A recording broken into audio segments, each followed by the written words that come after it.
Hi guys! Welcome back to my YouTube channel!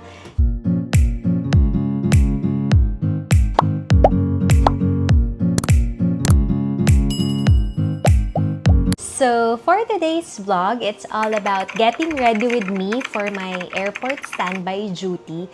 So, basically, ipapakita ko lang yung usual routine ko during my airport standby. So, AS kung tawagin. So, papakita ko yung mga makeup na ginagamit ko and how I put on my makeup and then kung ano yung ginagawa ko during my standby duty dito sa Cebu. So, that's it. Without further ado, let's go! So, hi guys! Get ready with me for AS. Magme-makeup lang naman ako today. But for now, we have to put our skincare. Usually, before flight, ang ginagamit ko lang is moisturizer and sunblock. So, my moisturizer is from Kiehl's. Ayan. Kiehl's Calendula Serum.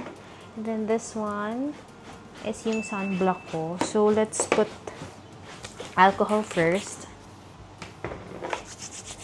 Bago tayo maglagay ng moisturizer. Recently, dahil lagi akong upgraded sa flight, kailangan ko super ng moisturizer.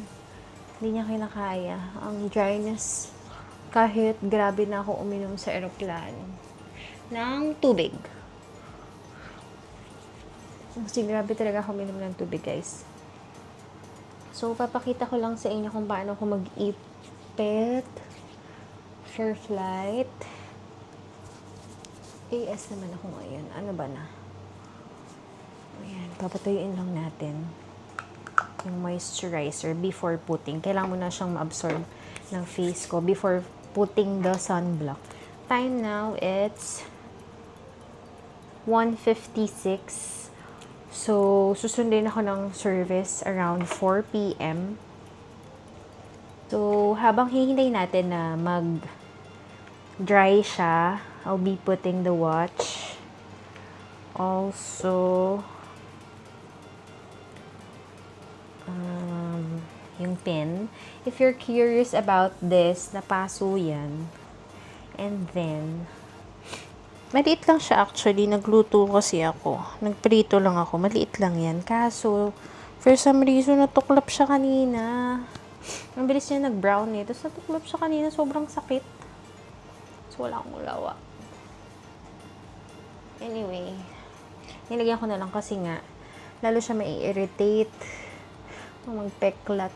Though, usually naman hindi nagpepeklat yung ganun. But, let's see. So, yan.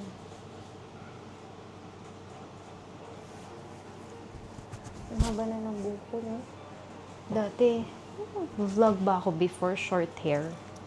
May short hair era ata ako. Medyo. Not sure. Pero ngayon, super long. Hindi naman super, mid-length. Pinapahaba ko siya. Gusto ko mga hanggang bra line. Oh, sorry. Nasusuklay ko yung mic. Masakit ba yun? So, mag-iipit ko na tayo. But, ayan, okay na. Lagay na tayo nung sunblock. Para ma-absorb na yung sunblock before ako mag-ipit. Ay, yung pang nagsara. Na para bang. Ayan. Ganyang amount lang.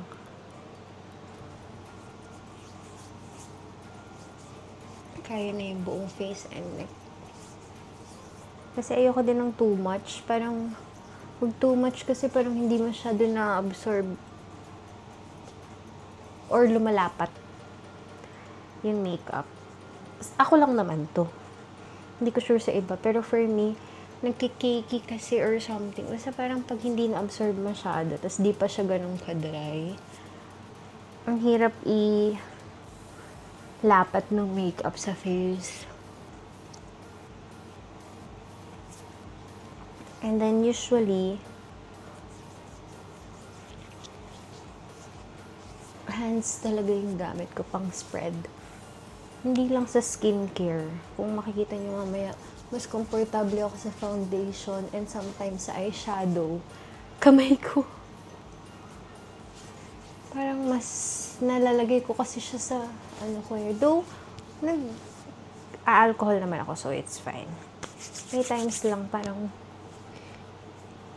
mas bet ko talaga siya, so okay na yan. Kanya-kanya naman tayong diskarte. Wait nga, i-move nga natin yung mic kasi naaabala ako. Ayan. Malayo-layo na. Rinig nyo pa din naman ako pag ganyan. So, repeat na tayo. And then, I'll be getting the makeup. Pagkatapos ko mag-iipit. Oh, nag-alarm. 2 p.m. na. Ready na daw ako. Wait, kuhanin ko yung matumagi. Yan, sa pag-iipit, ang kailangan ko lang, ayan, medyo basa yung hair ko talaga. Kasi mas madaling mag-ipit pag basa. For me. Tapos, hindi naman sumasakit yung ulo ko. It's either nasanay na ba ako. Hindi ko alam kung okay ba siya, kung may health issue or may negative impact ba siya. But for me, nag-effect kasi siya kasi mas madali kong naaayos yung hair ko compared sa pagtuyo. Tapos, ito lang yung ginagamit ko.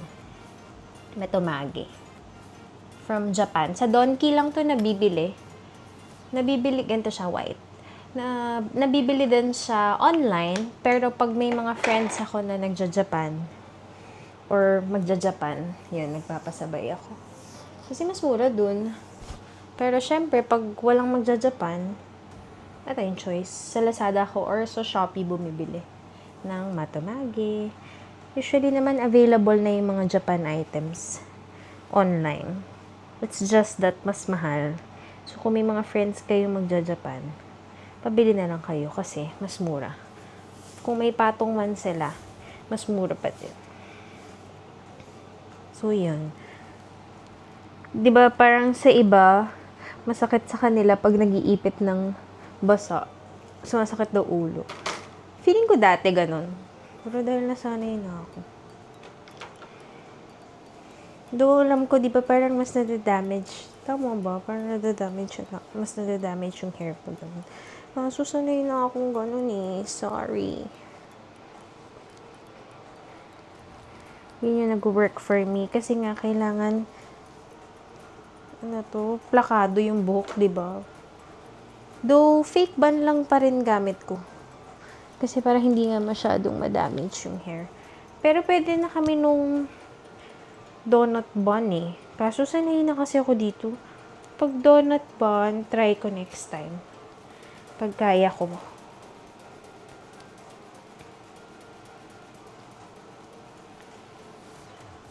Pero for now, ang papakita ko sa inyo is yung fake bun yung gamit ko. And then, after ko na ganyan din. Ang pangit pa, no? Pero, trust the process. Iano ko lang siya. Matumagi lang. Ayan. Naganyan ko lang siya. Yung mga tutsang-tutsang. Yung iba, di ba yung gamit? Yung parang stick. Di ko pa siya na-try actually. Kasi sanay ako dito. So, ito na yung usually kong binibili. And ang dami ko pang stock. Pero, pag naubusan ako, baka itry ko na din yung slick stick. Wala lang. Tatry ko lang siya kasi, itong Matomagi kasi, napansin ko is, ang bilis niya maubos. And then, syempre, medyo pricey siya compared sa other slick stick. So, let's try some other time pag naubos na yung Matomagi ko. At wala nang friends na going sa Japan. Try natin yung slick stick. Para mas makamura tayo if ever. Kung ganun din naman yung effect niya and it will work for me, then why not, diba? So, yan. Ipipin ko lang siya.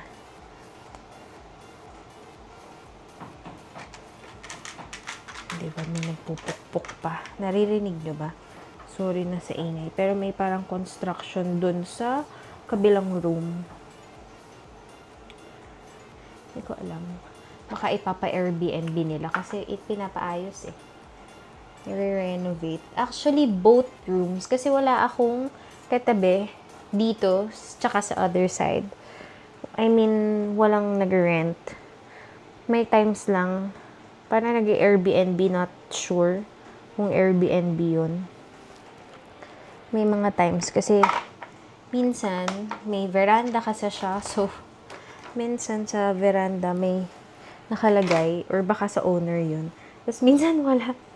So hindi ko sure, pero most of the time wala. Most of the time walang tao. So okay lang kasi maingay yung dogs ko. Para hindi sila ma-disturb.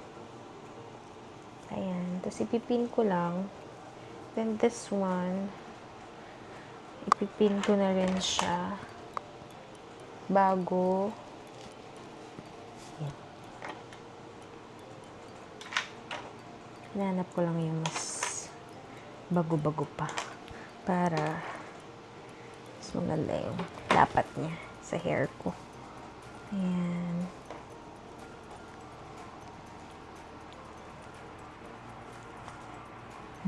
Tapos ito din.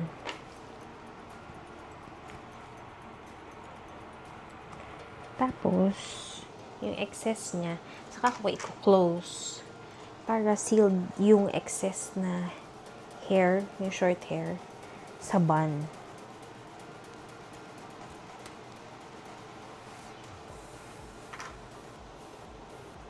Hindi nyo nakikita, no? Okay lang yan, guys. Hindi mo siya ganun ka-importante. I mean, na malaman nyo kasi unless gusto nyo malaman.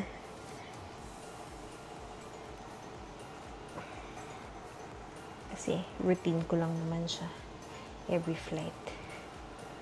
So, yan. That's it. That's it for my bun. Tapos, pag may mga onting tutsang pa, ayan, fina-flat out ko lang nitong Matomagi. Itong refill, nabili ko siya sa airport, tapos parang mas mahal siya. Kasi wala din kaming discount. Usually, crew discount sa layover ko to binibili.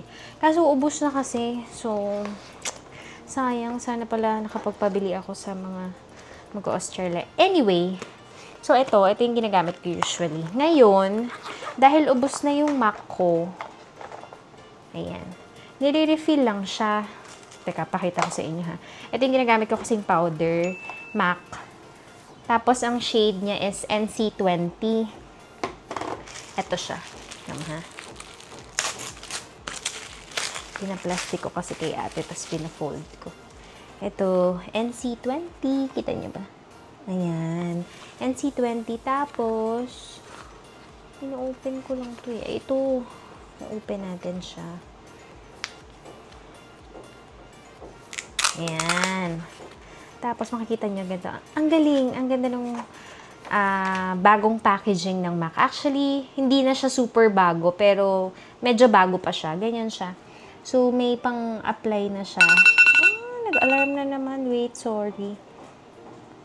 Na-distract tayo. Tanggalin na nga natin. Usually, ganun kasi ako kasi pag natutulog pa ako, ang dami kong alarm. Kung kilala nyo ako, ma-alarm talaga ako para sure. So, ito yan. Yung parang cushion na sponge. And then, this one, ito yung refill. Tapos, ikakabit mo lang siya. Pakita ko sa inyo. Ayan, o. So, remove lang natin to. Ayan, o. Ubos na. Super ubos. Siyempre, sayang. Pero, actually, mas tipid yung ngayon na MAC. For me, ha? Oh my gosh, paano nga ba ito? Baka masira. So, we'll be removing. Ito. Ayan. Sorry. Ito, to. So, hilay mo lang siya. Then, you can get the refill already. Sorry, nag-adjust. Ayan. And then, pagpag natin para malinis. Kasi nagamitin ko na ulit to. 'Di ba? Sobrang tipid. Kasi mas mahal pag isang buong ito. So pag refill, mas makakatipid ka ng onte. Medyo na less ka, parang yung sa lalagyan siguro. Tapos yan na siya, tanggalin mo lang. And then insert mo lang. You just have to insert the item. Oh my gosh. Wait, it doesn't fit. Baka masira yun. Why is it not fitting? Ayan. Kinabahan ako. So, yan na. May bago ka na. Parang brand new na siya. And then, yung cushion na kasama is here. Pero, dito naman siya nilalagay sa ilalim. So, that's it. Tapos, linisin mo lang yung gilid na part. And then, you have your MAC powder. And after nung powder, meron din ako nito. Maganda din siya. Naturactor. 240 yung shade. Number 240. From Japan. Tapos, ganito siya. Ayan. So, pag paubos na, usually reserve ko to. So, hindi ko siya dinadala. Extra ko lang siya sa condo just in case maubos nga yung refill ko, which is kakaubos lang. And sakto, nakabili ako kahapon sa airport. And then, for the foundation, I'm using 2. Depende. Usually, pag AS, pero kasi nag-oxidize siya eh. Ito, NARS. Inuubos ko lang siya kasi sayang. But, mas nahiyang ako dito sa Estee Lauder. Ayan. This one is the Double Wear Stay in Place Makeup. Ang shade ko is 1 and 2. 1 and 2 Ecru. So, yun yung bagay na shade for me. And then, for this, sa NARS, ang shade ko dito is ito. Juville o Deuville? Deuville, parang ganun. So, comment na lang kung ano ang tama or let's search para alam natin sa susunod yung tamang pronunciation. And then, for the eyeshadow, meron akong 3 palettes for the eyeshadow. Pero hindi ko ginagamit lahat ha. So, usually, yung ginagamit ko is this one, yung NARS. Yung NARS na Orgasm. Yan yung shade. Tapos, ito siya, medyo ano lang ha, kasi gamit na siya. The reality. Ayan. Tapos, usually, yung ginagamit ko talaga is ito, and then, ibang darker shade. Pero dahil naubos siya, ginamit ko na tong dalawa. Kasi pwede talaga, yung Orgasm actually pwede siya sa shade na, pwede sa flight talaga. Pero this one is the best, kaso na, ano na siya, na-discontinue na yung production. This one, dalawahan lang kasi siya, so mas tipid. Isolde, 1 and 2, kung tama yung pronunciation ko. So, yung shade niya is this one. Nude shade lang talaga siya. Tapos, ito, tsaka ito. Yan, dalawa lang. Kailangan kong gamitin and it's fine with me na. Pero wala na. Tapos, wala nang ganong shade. So, nalipat ako sa Orgasm. And then, sometimes, ito din, ginagamit ko to Strokes. Euphoria Eye Palette.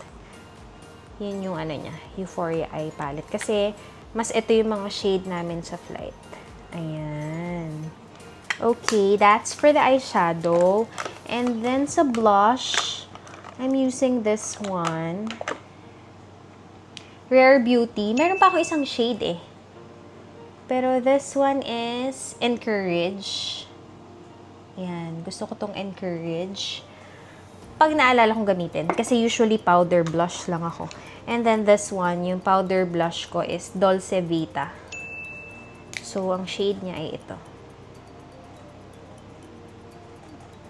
To have this.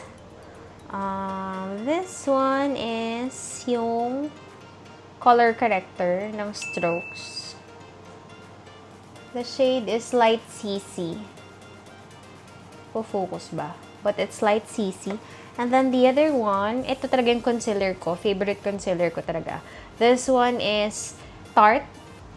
Ayan. Tarte ng Shape Tape. Nanginginig pa ako ha. Shape Tape Creamy. Kasi, medyo kailangan dapat mas creamy yung sa eyes ko. Kasi nga dry lagi sa aeroplano. This one, ang shade is 27B. Pero ang shade ko talaga dito is 29N. Tapos pinabili ko to sa batchy ko. Tapos wala yung shade ko. But, this is the closest shade that I can get. And yun, sabi nga niya, mas close nga to dun sa ginagamit ko. So, ito na yung binili ko. And then, ano pa? Yun lang, pangkilay and lip liner at saka ano pala. So, pangkilay ko is Strokes. This one, Microblade Pen Perfector. Tapos, ang shade niya is Bauxite. Ito talaga ever since the best. The best for me. Hindi siya mabilis mabura sa flight. Then, ang eyeliner ko is itong Heroine Make. Tama ba? Heroine Make Smooth Liquid Eyeliner. Ayan. Shade of black. Tapos, sa lip liner ko naman is itong Sonny's Face Studio. Hindi ko siya masyado nagagamit kaya ang haba pa niya. But, ang shade nito ay, hindi ko alam. Suede. Suede yung shade. And then, yung brushes ko na ginagamit is this. Ito sila. Ito yung mga brushes. These are the brushes that I use usually. Pero mas madalas nga na kamay yung gamit ko. So, for concealer, usually ang ginagamit ko is for concealer and for the blush on. And then, minsan ito for the eyeshadow. But, most of the time, pag eyeshadow, parang mas feel ko kasi mas kapit siya pag hands yung gamit ko. So, yun. Kanya-kanya naman tayong gamit. So, it's fine. Ay, mascara. Last but not least, mascara. Ito yung gamit ko. Buhay na buhay yung eyes ko pag yan yung gamit ko. Yun lang naman.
boses ako ngayon. And medyo quiet lang tayo kasi may mga natutulog. So, baka maistorbo sila pag sobrang lakas ng boses ko. So, yan. Dito ko ngayon sa ELS. May kama kasi dito sa Cebu. So, wait. Pakita ko sa inyo. Ayan. Pakita ko sa inyo yung dinownload ko sa Netflix. Yan. So, Undercover Miss Hong. Tapos ito yung mga episodes. So guys, dito ko na tinatapos yung vlog ko na get ready with me for an airport standby here sa Cebu. If may mga comments and suggestions pa kayo, don't forget to put it in the comment section below. I'll be happy to read all your comments and sana magawan ko ng paraan na magawa ko siya sa other future vlogs ko. But for now, don't forget to like, share, and subscribe. And click the notification bell para updated kayo sa mga upcoming videos. For the meantime, be safe and be healthy. Bye guys! Thank you for watching! Mwah!